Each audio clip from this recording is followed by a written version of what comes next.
మొన్న దేశ ప్రధానమంత్రి గారు కొత్తగా ఈ గవర్నమెంట్ వచ్చిన తర్వాత ఆయన మొట్టమొదటిసారి ఆంధ్రప్రదేశ్ రాష్ట్రానికి వచ్చినప్పుడు ఆంధ్రప్రదేశ్ రాష్ట్రంలో ఆయన కొన్ని శంకుస్థాపనలు చేశారు. నిజంగా సంతోషం, మేము కూడా స్వాగతిస్తాం. సుమారుగా 2 లక్షల కోట్ల పైన శంకుస్థాపనలు చేస్తున్నారు. శంకుస్థాపన చేసిన తర్వాత ఇదేదో ప్రజలకి ఒక మెసేజ్ ఎలా వెళ్తుందంటే, చంద్రబాబు నాయుడు గారు వచ్చిన వెంటనే ప్రధానమంత్రి గారితో 2 లక్షల కోట్ల రూపాయలు సాధించాడు అని చాలా గొప్పగా చెప్పుకుంటూ ఉన్నారు ఈ చంద్రబాబు నాయుడు గారు. నాకు ఒకటి అర్థం కావట్లా. ఇక్కడే మన రాజమండ్రి మోరంపూడి ఫ్లైఓవర్ ఉంది, సేమ్ ఒకటే సింపుల్ ఎగ్జాంపుల్. ఆ ఫ్లైఓవర్ గురించి అంత కష్టపడి ఆగిపోయిన దాన్ని తీసుకుని వచ్చి మొత్తం అంతా కంప్లీట్ చేస్తే వాళ్ళు వచ్చి రిబ్బన్ ఎలా కట్ చేశారో సేమ్ అదే తరహాలో జగన్మోహన్ రెడ్డి గారు 5 సంవత్సరాలు ముఖ్యమంత్రి కింద ఉన్నప్పుడు ఏదైతే ఈ గ్రీన్ ఎనర్జీకి సంబంధించి గ్రీన్ హైడ్రోజన్ ప్రాజెక్ట్ సుమారుగా 1,85,000 కోట్ల రూపాయలు, ఇంకో ఇందులోనే మొత్తం 6 ప్రాజెక్టులు కనబడుతున్నాయి. ఈ 6 ప్రాజెక్టుల్లో 95% జగన్మోహన్ రెడ్డి గారు వైఎస్ఆర్ కాంగ్రెస్ పార్టీ ప్రభుత్వం ఉన్నప్పుడే సాధించాము ఇవన్నీ కూడా. దీనికి సంబంధించి ఎవిడెన్సెస్తో సహా నేను ఇవాళ వచ్చాను. ఇది చంద్రబాబు నాయుడు గారు ఆయన సక్సెసర్ కింద వచ్చారు, జగన్మోహన్ రెడ్డి గారు సక్సెసర్ కింద. ఇప్పుడు జగన్మోహన్ రెడ్డి గారు 5 సంవత్సరాల్లో ఈ యొక్క గ్రీన్ హైడ్రోజన్కి సంబంధించి ఆయన తీసుకుని వచ్చాడు, మేము శంకుస్థాపన చేస్తున్నాము అని చెప్తే గౌరవంగా ఉంటుంది.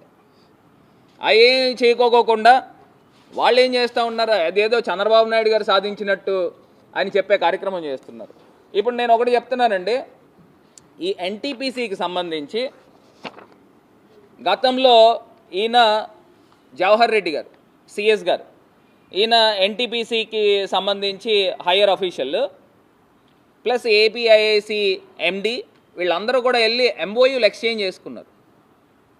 అంటే ఎన్టీపీసీకి సంబంధించి 1,85,000 కోట్ల రూపాయలు ఆ రోజే, ఇది డేట్ కూడా నేను చెప్తున్నా, 20th February 2024 ఇది జరిగిన ఎంఓయూ అగ్రిమెంట్.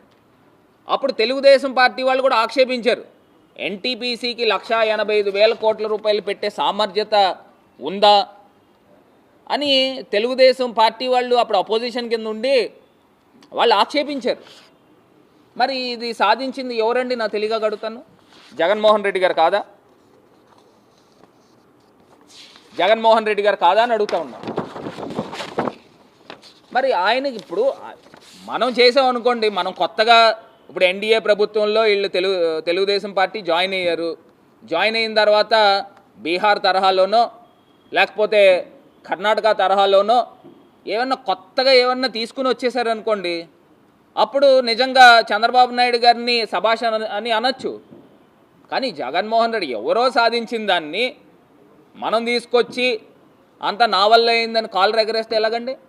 ఇప్పుడు చంద్రబాబు నాయుడు గారికి ఒక జబ్బు ఉంది, ఏదైనా మంచి జరిగితే అన్నీ నా వల్లే జరిగింది అని చెప్తూ ఉంటాడు. ఇప్పుడు తిరుపతిలో స్టాంపేడ్ జరిగింది, మరి స్టాంపేడ్ మీ వల్లే జరిగిందని మేమంటే దానికి మీరు బాధ్యత తీసుకోరు. దాన్ని ఏదో చోటా మోటా అధికారులను తీసుకొచ్చి వాళ్ళని సస్పెండ్ చేయడమో లేకపోతే ట్రాన్స్ఫర్ చేయడమో ఈ కార్యక్రమాలు చేస్తారు. ఈ ఎన్టీపీసీకి సంబంధించి 2,08,000 కోట్ల రూపాయలకు సంబంధించి ఈ ప్రాజెక్టులో 80% ఈ గ్రీన్ హైడ్రోజన్కి సంబంధించి ప్రాజెక్టు. అది 2024లో ఎన్టీపీసీ అంటే స్టేట్ సంస్థ కాదండి, ఇది నేషనల్ సంస్థ. ఈ నేషనల్ సంస్థకి సంబంధించి ఇది ఎంఓయూ రాసుకున్నారు, ఎంఓయూ ఎక్స్చేంజ్ చేసుకున్నారు. సో ఇదొకటి. రెండో అంశము బల్క్ డ్రగ్ ప్రాజెక్ట్. ఈ బల్క్ డ్రగ్ ప్రాజెక్టుకి సంబంధించి సుమారుగా 1,877 కోట్ల రూపాయలకు సంబంధించి ఇదే వీళ్ళు పోస్టరే నేను చూపిస్తూ ఉన్నా. దీనికి బల్క్ డ్రగ్ ప్రాజెక్టుకి సంబంధించి జగన్మోహన్ రెడ్డి గారు 17 రాష్ట్రాలతో పోటీపడ్డారు. పోటీపడి తెలంగాణ కర్ణాటకని కాదని ఆంధ్రప్రదేశ్ రాష్ట్రానికి మేం సాధించాం.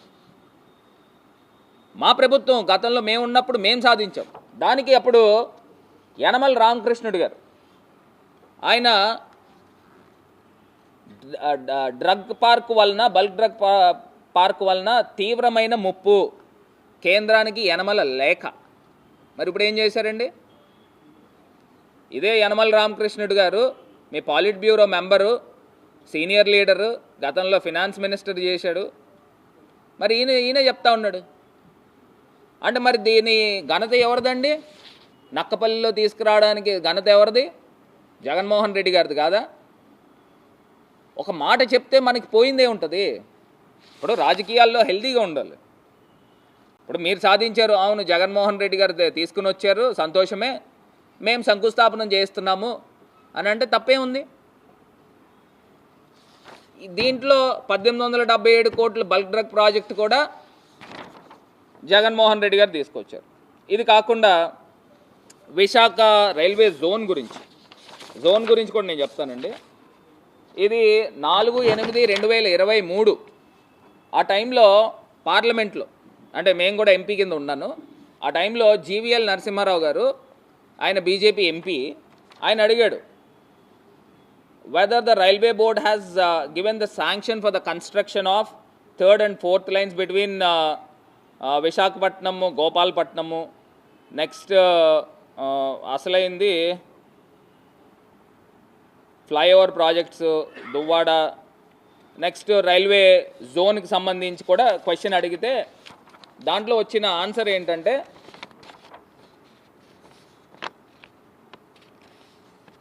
జీవీఎల్ నరసింహారావు గారు అడిగిన ఆన్సర్ ఏంటంటే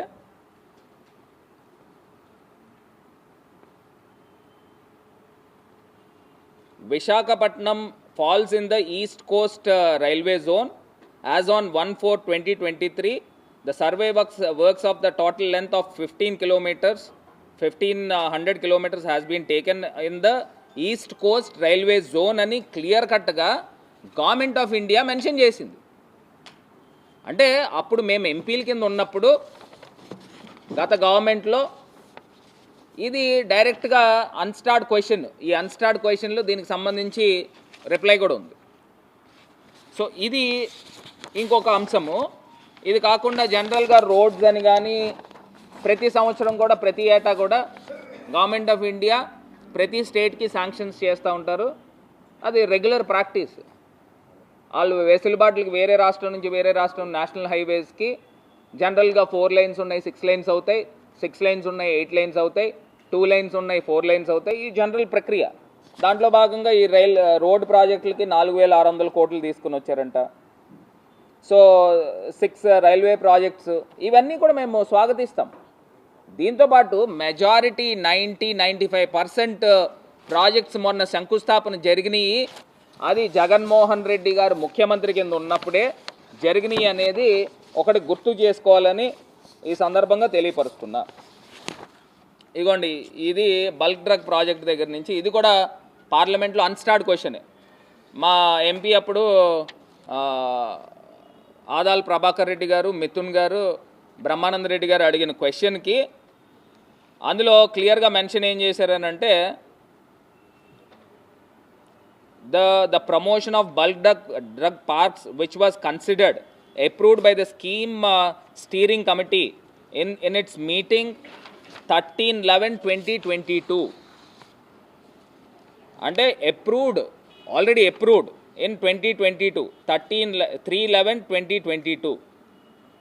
ఇందులో క్లియర్గా మెన్షన్ అయ్యి ఉంది ఆంధ్రప్రదేశ్కి బల్క్ డ్రగ్ ప్రాజెక్టు. ఇందులో ఏమని మెన్షన్ అయిందంటే the grants in aid in creation of common infrastructure facilities, bulk drug park, KP Puram and Kodada of Tondangi Mandal of Kakinada district, erstwhile East Godavari. ఇందులో క్లియర్గా mention అయ్యి ఉంది. దీనికి యనమల రామకృష్ణుడు గారేమో పెట్టడానికి కుదరదు అని చెప్పి ఆయన లేఖ రాశాడు. అంటే తెలుగుదేశం పార్టీ తరఫున ఆయన లేఖ రాశాడు. ఇదిగోండి, ఇది లేఖ యనమల రామకృష్ణుడు గారు ఇచ్చిన లేఖ ఇది. మరి ఇలాంటి పరిస్థితుల్లో ప్రధానమంత్రి గారు వచ్చినప్పుడు మనము ముందర ఉన్న మన ప్రెసిడర్స్ ఎవరైతే ఉన్నారో వాళ్ళని ఒక మాట చెప్పడంలో తప్పేం లేదు. గవర్నమెంట్ అంటే ఇట్స్ రన్నింగ్ బాడీ అండి. మనం ఏదైనా సొంతంగా మనం ఏదైనా సాధించామనుకోండి, నిజంగా వాస్తవాలు మనం అది చెప్పాలి. సాధించాం, ఇది నేను సాధించాను, ఇంకో అమరావతికి ఇన్ని వేల కోట్లు తీసుకుని వచ్చాను, ఇంత గ్రాంట్ తీసుకొచ్చాను, అప్పులు కాదు, ఇంత గ్రాంట్ తీసుకొచ్చానని చెప్పాలా. ఇప్పుడు సేమ్ ఇదే కర్ణాటకలో ఒక స్టీల్ ఫ్యాక్టరీకి 15,000 కోట్ల రూపాయలు ఒక ఫ్యాక్టరీకి ఇస్తూ రివైవ్ చేశారు. మరి ఇదే మన ఆంధ్రప్రదేశ్ స్టీల్ ప్లాంట్ ఏం అన్యాయం చేసిందండి? అది మన సెంటిమెంట్తో, ప్రతి ఆంధ్రుడి యొక్క సెంటిమెంట్తో కూడుకున్న ఈ స్టీల్ ప్లాంట్ కేవలం వైజాగ్ ప్రజల్లో ఒక్కళ్ళదే కాదు, విశాఖ ఉక్కు ఆంధ్రుల హక్కు, ఒక సెంటిమెంట్తో కూడుకున్న ప్రాజెక్ట్ అది. ఏం చేశారనండి స్టీల్ ప్లాంట్కి సంబంధించి? ప్రధానమంత్రి గారు వచ్చారే, మరి ఆయనతో ఒక మాట అయినా చెప్పించారా? ఇగో మేము దీన్ని రివైవ్ చేయడానికి ముందర ఫస్ట్ ప్రైవేటైజ్ చేయకుండా ఉంచుతామని ఒక మాట అయినా చెప్పించారా? దాన్ని రివైవ్ చేస్తూ దానికి ఒక 10,000 కోట్లో, ఒక 15,000 కోట్లో దానికి ఇస్తే ఆ ఇండస్ట్రీ అది బతుకుతుంది కదా. దానికి ఒక క్యాప్టివ్ మైన్స్ ఇస్తే ఆ ఇండస్ట్రీ ఎన్ని వేల కోట్ల రూపాయల లాభాలు ఆర్జించవచ్చండి. మరి ఇప్పుడు ఎన్డీఏ గవర్నమెంట్లో మైనారిటీ గవర్నమెంట్ మర్చిపోబాకండి. ఈ బీజేపీకి నంబర్ షార్ట్ ఫాల్ అయితే ఆంధ్రప్రదేశ్ ఎంపీల యొక్క మద్దతుతో అక్కడ కేంద్ర ప్రభుత్వం నిలబడింది. మరి అది నిలబడినప్పుడు ఒక ప్రత్యేక హోదా డిమాండ్ చేయాలి, వైజాగ్ స్టీల్ ప్లాంట్ ప్రైవేటైజ్ కాకుండా అడ్డుకోవాలి, దానికి ఒక స్పెషల్ ప్యాకేజీని తీసుకుని వచ్చి దాన్ని రివైవ్ చేయాలి. ఇలాంటివి చేయకోకుండా అసలు ఎంత అన్యాయం చేస్తూ ఉన్నారు. ఇది ఒక్కసారి ప్రజలందరూ కూడా ఆలోచన చేయాలి, గమనించాలని ఈ సందర్భంగా తెలియపరుస్తూ ఉన్నారు.